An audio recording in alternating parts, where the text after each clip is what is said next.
اور پھر امت کو وہاں 50 نمازوں کا تحفہ ملا. موسیٰ علیہ السلام سے ملاقات ہوئی تو انہوں نے کہا مجھے تجربہ ہے امتوں کا، یہ 50 نہیں پڑھیں گے، کمی کی درخواست کریں. واپس گئے تو 5 کم ہو گئی. یہ 9 دفعہ ہوا. جب 5 رہ گئیں تو حضرت موسیٰ علیہ السلام نے پھر عرض کیا دوبارہ جائیے. تو حضور فرماتے اب مجھے اللہ سے حیا آتا ہے. انتہائی معذرت سے کہوں گا بھائی، آج ہم بڑی بے نیازی سے یہ بات کر دیتے ہیں. کیوں نہیں دل کے دروازے پہ دستک ہوتی یار؟ حضور تحفہ لے کے آئے ہیں اور ہم کہتے چکر لگتا. تحفہ دینے سے تو بھائی محبت بڑھتی ہے. حضور امت سے محبت بڑھا رہے ہیں اور امت ہی کیا کہہ رہے ہیں کہ ایک اور چکر لگتا. نماز آنکھوں کی ٹھنڈک ہے رسول اللہ فرماتے ہیں. ہمیں 5 نمازیں دی، معذرت سے ہم نے اس کی کیا قدر کی؟ ایک گھر میں 8 افراد ہوتے ہیں، سب پہ نماز فرض ہے، لیکن نماز کے وقت مسجد میں لوگ کتنے ہوتے ہیں؟ یہ میں اور آپ دیکھ سکتے. قیامت کو اللہ فرمائے گا مجھے سجدہ کرو جوانو. اس دن بے نمازی بھی چاہے گا ساری زندگی نہیں ماننی اللہ دی، آج ہی مان لما، لیکن اس دن باوجود چاہنے کے سجدہ نہیں ہوگا، یوں کمرے اکڑ جائیں گی. اور بے نمازی کہاں ہوگا؟ قارون، حامان، ابی بن خلف کے ساتھ. آپ جانتے ہو یہ کون لوگ ہیں؟ یہ اللہ رسول کے دشمن ہیں. جس صف میں اللہ رسول کے دشمن ہوں گے اسی صف میں بے نمازی کو کھڑا کیا جائے گا. میں ڈسٹرکٹ منڈی باولدین ایک جگہ حاضر ہوا، نماز کا ٹائم تھا تو ہمارے ساتھ ذات کا مصلی کھڑا ہو گیا. تو اس گاؤں کا بڑا تھا، اس نے اس کو کھینچ کے پچھلی صف میں کر دیا. وہ کہتا تیرے ساتھ تو میری نماز بھی نہیں ہوتی. وہ ساگر نے کہا تھا نا کہ کون کہتا ہے کہ ظلمات نے دم توڑ دیا. ہم لوگ آج بھی اندھیروں میں کھڑے ہیں. اور بھائی کمی کے ساتھ کھڑا ہونا تو ہین سمجھتے ہو؟ اللہ رسول کے دشمن کے ساتھ کھڑا ہونا فخر کی بات ہوگی. اگر نماز نہیں پڑھیں گے تو قیامت کو رسوا ہونا پڑے گا. ایک خاتون حضور کی خدمت میں حاضر ہوئی، طہرنی یا رسول اللہ، حقا پاک کیجیے. بہت بڑا جرم تھا اس کا.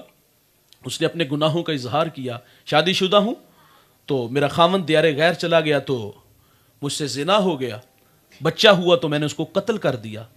اور میرے پاس سرکے کا مرتبان تھا، میں نے اس بچے کو اس میں پھینک دیا اور گندا سرکہ بیچتی رہی. 3 گناہوں کا اظہار کیا اور میرے نبی پھر 3 گناہوں کی سزا بیان کرتے. فرمایا تو نے زنا کا ارتکاب کیا، تجھے رجم کیا جائے گا.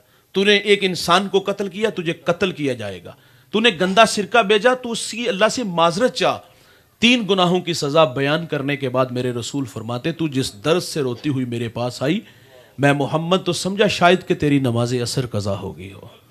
اور آج میں اور آپ دیکھیں ہماری کتنی نمازیں قضا ہو رہی ہیں. امت کو 5 نمازوں کا تحفہ دیا، ہم نے قدر نہ کی. آخری بات گفتگو سمیٹ لیتے ہیں. معراج کی رات امت کے لیے ایک بہت بڑی بات جو سیدہ عائشہ رضی اللہ تعالی عنہا کے ذریعے ہمارے تک پہنچی. سیدہ فرماتی حضور ایک دن موج میں تھے، دریائے رحمت جوش میں تھا. تو حضور فرماتے عائشہ مانگو، کیا مانگتی ہو؟ میں نے عرض کیا حضور اگر آپ مجھے رخصت دیں تو میں اپنے والد گرامی سے مشورہ کر لوں. تو فرمایا ٹھیک ہے آپ کر لیں. آپ نے آ کر کے والد گرامی سے عرض کیا کہ حضور نے اختیار دیا ہے، جو مانگو گی عطا کیا جائے گا.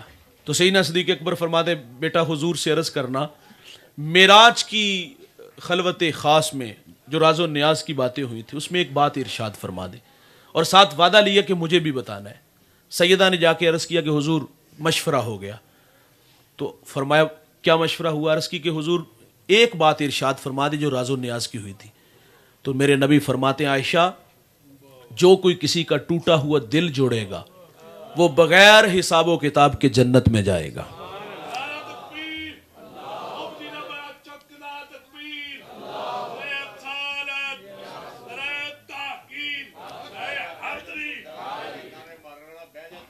حضرت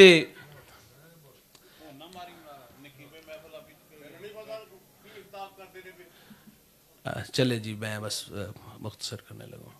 تو سیدنا صدیق اکبر رضی اللہ تعالیٰ عنہ آپ دیدہ ہو گئے. عرض کی ابا جان یہ تو خوشی والی خبر ہے.